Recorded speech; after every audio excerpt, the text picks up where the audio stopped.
He spent 8 years in the NFL trenches, Atlanta, then Tampa, built like an iron wall, playing through pain, collecting millions, and losing himself anyway. When center Joe Hawley finally walked away from football in 2018, he realized he didn't know who he was without a helmet. So he did something almost no ex-player has ever done. He sold nearly everything he owned, adopted a rescue dog named Freedom, and hit the road in a van. No schedule, no playbook, no plan. Just miles of highway and questions he'd ignored for years. For a decade, Hawley had been trained to protect others, quarterbacks, teammates, the franchise dream. But the one person he'd never protected was himself. Every season bled into the next. Surgeries, flights, and the quiet fear of what happens when the lights go out. That's what the Man Van Project became, a long, slow drive toward peace. He filmed it all, not for fame but for truth, talking about mental health, identity loss, and what happens when the game stops but the noise in your head doesn't. The same fans who once watched him on Sundays started following him online, not for highlights, but for honesty. Somewhere between the small towns and rest stops, Joe found a different kind of locker room. People trying to rebuild their lives 1 mile at a time. When the trip ended, he didn't go back to football. He built something new. Today, Joe hosts the Joe Hawley podcast, sitting down with athletes, veterans, and entrepreneurs to talk about what comes after the confetti, the quiet, unglamorous part of winning. He says, "You can't find peace in applause, you find it when you stop running from yourself." Joe Hawley didn't retire from football. He just finally started living the game on his own terms. And while Hawley was out on the open road trying to rediscover himself, another lineman was already doing something just as rare, building a new kind of purpose before the game ever ended. Wade Smith spent 12 seasons in the NFL protecting quarterbacks, but somewhere along the way, he realized the playbook wasn't the only thing worth protecting. He wanted to protect opportunity. So in 2012, still wearing a Texans uniform, he launched the Wade Smith Foundation and started walking into classrooms instead of just locker rooms. While most guys spent their Mondays in ice baths, Wade was sitting cross-legged on library rugs reading children's books aloud. He called the program Reading with the Pros, proof that toughness and literacy could exist in the same sentence. He'd tell kids, football ends. Reading doesn't. At first, it was just him and a few teammates showing up at schools across Texas, signing autographs between pages of Dr. Seuss and Shel Silverstein. But the impact was instant. Teachers said kids who'd never finished a book were suddenly asking when the next one was coming. That's when Wade realized this wasn't a side project. It was his next career waiting to happen. When he retired 2 years later, he didn't slow down, he scaled up. The foundation started funding new libraries, teacher grants, and college scholarships. Every December, he hosts the Texas State Football Championship Awards, honoring students who balance grades and grit, the ones who prove leadership doesn't end when the bell rings. He even wrote his own children's book, Smitty Hits the Playbooks, a story that teaches preparation and perseverance through the eyes of a kid chasing a dream. It's now a classroom staple across Texas, another way for Wade to keep changing the huddle long after the snap. Ask him why he does it, and he'll tell you, "Football gave me a platform. Education gives me a legacy." You can learn more or contribute directly at wadesmithfoundation.org, where donations fund classroom libraries, teacher resources, and student scholarships. Every dollar goes toward keeping the next generation reading, dreaming, and leading. And as Wade Smith was helping kids discover their potential in classrooms, another former lineman was finding his calling thousands of miles away, in airplane hangars and makeshift hospitals. Stan Brock played 13 seasons in the NFL trenches for the Saints and Chargers, a 6'6" wall of muscle and willpower. He spent his career protecting quarterbacks and opening lanes for running backs, but when the game ended, he turned that same discipline towards something far bigger than football. Brock had grown up far from the spotlight, raised in British Guiana, where poverty wasn't a headline, it was daily life. As a boy, he'd seen people walk for days to reach a doctor. Decades later, as a retired lineman in America, he couldn't shake that memory. He realized he didn't just want to fix blocking schemes anymore, he wanted to fix access. So in 1985, he he founded Remote Area Medical, or RAM, a volunteer organization that brings doctors, dentists, and nurses into the most forgotten corners of America. He started with one plane, a few medical kits, and a handful of volunteers willing to go anywhere they were needed. They turned high school gyms into eye clinics, airport hangars into dental offices, and parking lots into makeshift hospitals. There were no bills, no insurance forms, just help. Brock slept in hangars, lived out of duffel bags, and used the same grit that got him through NFL training camps to organize airlifts and supply chains. He never took a salary. He called every mission a fourth-quarter drive for humanity. In the decades that followed, RAM delivered free care to more than 900,000 people, over $180 million in medical and dental services. When wildfires destroyed homes, when hurricanes wiped out clinics, RAM was already in the air before the headlines hit. Brock's players had once called him Coach.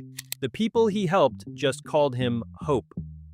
Brock kept working until his final days in 2018, when heart failure finally grounded him, but even that couldn't stop the flights he'd set in motion.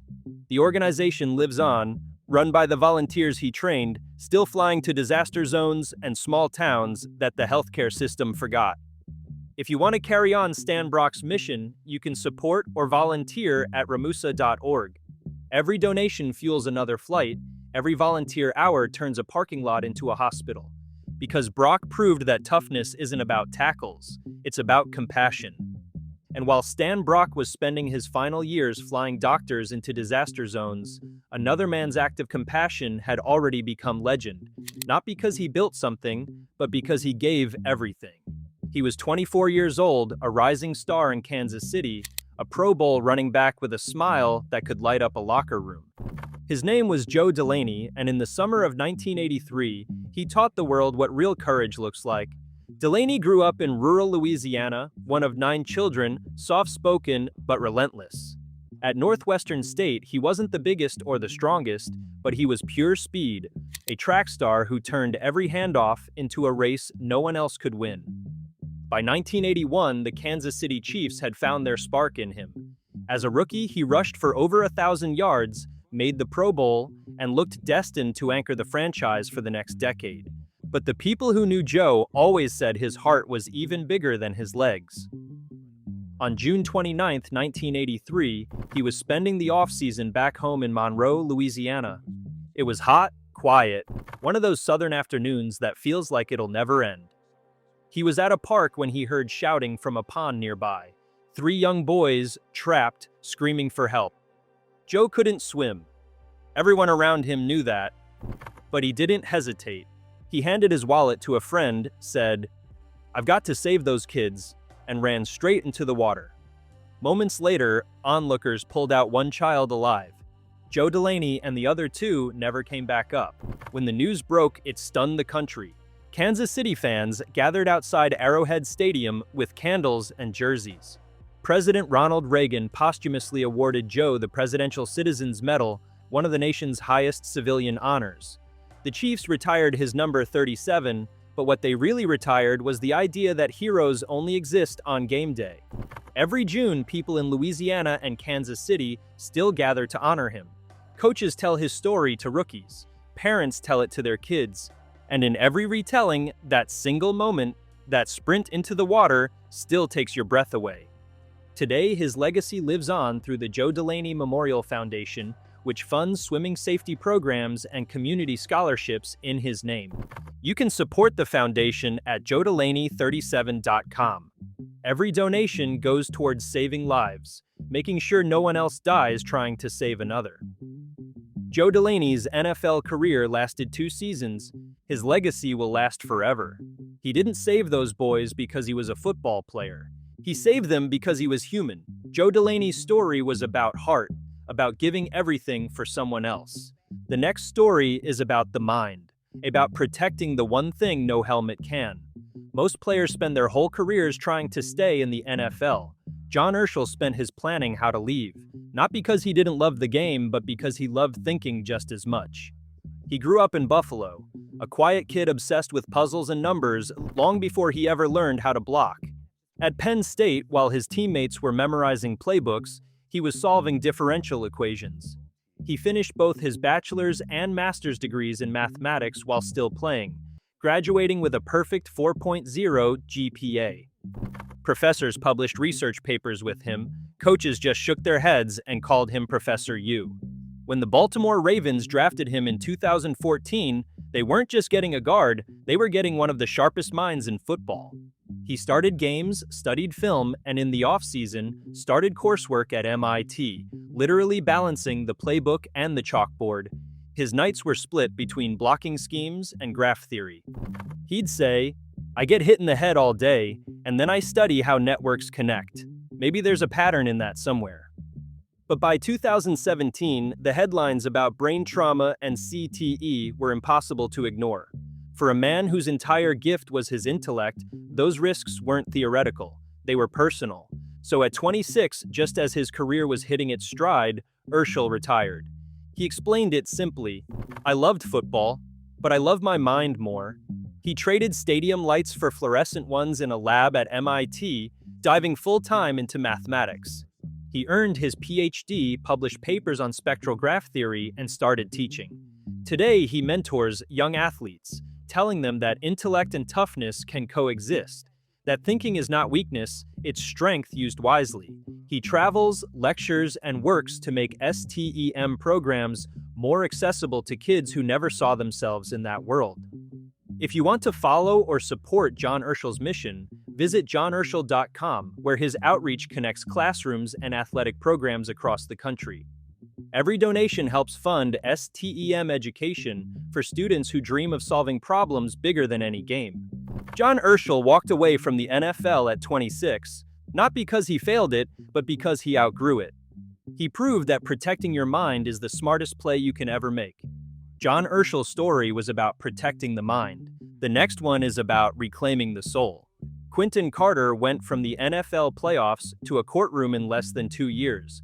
A fall so sudden it could have ended his story before it really began. But instead, it became the start of something greater. Carter grew up in Las Vegas, a city where temptation sits on every corner. At the University of Oklahoma, he became an All-American safety, a hard-hitting leader with first-round talent and a chip that never left his shoulder.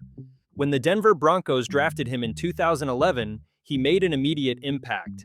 As a rookie, he started in the postseason and picked off Ben Roethlisberger in a playoff win, looking like the next defensive cornerstone for a franchise built on legacy. But football doesn't care about promises. Knee injuries, hamstring tears, and surgery after surgery began to unravel the story everyone thought he'd live. By 2013, the career that started with fireworks was flickering out. Then came the moment that could have defined him for all the wrong reasons. In 2014, police arrested him in his hometown, accusing him of running an illegal gambling operation. The story spread faster than any highlight reel ever had. Cable segments, headlines, judgment, all before a single fact came out. Within weeks, prosecutors dropped the charges. Carter was cleared, but his name wasn't. The calls stopped coming. The same league that once celebrated him now wanted nothing to do with him. He could have vanished. He could have blamed everyone else. Instead, he stayed in Las Vegas and decided to rebuild, not his reputation, but his purpose. He opened a youth center, started hosting football camps that taught more than drills. Kids came for technique and left with lessons on accountability, education, and what happens when the cheering stops. He invited former teammates to talk about failure, regret, and how to recover from both. He built community programs that deliver school supplies, mentorship, and meals to families in need, all under the belief that redemption isn't a headline. It's hard work. He tells kids, your first mistake doesn't define you. What you do next does. If you want to support Quinton Carter's work in Las Vegas, you can connect through his community outreach at campsforkidslv.com, where donations go directly to mentorship programs, school supplies, and youth sports scholarships. Every contribution helps a kid who might otherwise think their story is already written. Carter's NFL career lasted 3 seasons. His impact back home may last generations. He lost everything football gave him, and found something the game never could: purpose. And while Carter was rebuilding lives one kid at a time, another former player was doing the same. But his mission wasn't on a field or in a classroom. It was behind a pulpit. Quentin Carter rebuilt lives by showing kids how to recover after failure. Tim Johnson rebuilt his own life by learning what to fight for. He was a Super Bowl champion, a defensive lineman built for battle. 10 years in the NFL trenches, most of them spent with Washington, where he helped anchor the defense that won Super Bowl 22 in 1988. He played the game the way it's meant to be played in the dirt, violent, exhausting, and honest. But by the time the mid-1990s rolled around, the trophies didn't fill the space he thought they would. His body was breaking down, but it was his spirit that felt most bruised. He once said, "Success without peace still feels like defeat." When he finally retired, Tim didn't chase commentary jobs or corporate sponsorships. He chased quiet. He went back home to Florida and began studying theology.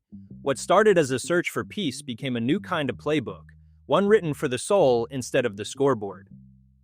He founded the Orlando World Outreach Center, a church built not on appearances but on impact. The same focus and discipline that made him an all-pro now powered a ministry dedicated to families, young men, and ex-athletes trying to find footing after football. Through his programs, Johnson has built food drives, mentorship circles, and prison outreach events, places where the forgotten finally feel seen. When he preaches, he doesn't sound like a pastor who used to play football. He sounds like a coach teaching life's hardest drills: structure, preparation, and courage under pressure. He tells his congregation, "Football taught me how to fight. God taught me what to fight for." He's proof that toughness and compassion can share the same jersey, that you can still be a warrior, just fighting for something different. If you want to support Tim Johnson's outreach, visit orlandoworldoutreach.com. Every donation fuels local mentorship programs, community meals, and family support networks across Central Florida. Because Johnson's victories don't end on Sundays, they happen every day someone finds hope through his work. He walked away from football, but not from leadership. He just changed the team he was playing for. And while Tim Johnson found his next calling in faith, another former lineman found his out in the open fields, trading stadium turf for soil and sweat. Tim Johnson found his next team in faith. But some lessons are meant to be learned far from the pulpit, out in the fields, under open sky, where faith looks like hard work. Jason Brown was one of the highest paid centers in the NFL, the kind of lineman every team dreams of: durable, disciplined, dependable. He'd signed a $37 million contract and was protecting quarterbacks for the Ravens and the Rams. On paper, he had everything: the career, the money, the respect. But after his brother, Lunsford, was killed while serving in Iraq, something inside him shifted. He said later, "I'd reached the top and still felt empty." So in 2012, Jason Brown walked away from football, not for another contract, not for a broadcast job, but for a calling. He sold his mansion, packed up his family, and moved back home to North Carolina, where he bought 1,000 acres of worn-out soil. He didn't know the first thing about farming. Neighbors thought he'd lost his mind. But he had a verse that wouldn't leave his heart: "Feed my people." He named the land First Fruits Farm, a promise that the first portion of every harvest would go to families in need. He watched YouTube tutorials to learn how to plant, plow, and harvest. The first year, the farm gave away over 100,000 pounds of sweet potatoes. Now, years later, it's donated millions of meals through food banks, churches, and community drives across the Carolinas. He doesn't take a salary. He calls his work God's offensive line, feeding the hungry instead of protecting quarterbacks. Volunteers from every background show up to help: teachers, soldiers, families, even kids who've never touched a shovel before. They plant, they pick, they load trucks, all for strangers they'll never meet. Jason says, "The world measures success by how much you keep. God measures it by how much you give." If you want to help him keep feeding families, visit firstfruitsfarmnc.com. Every donation turns soil into supper, seed into hope, and faith into action.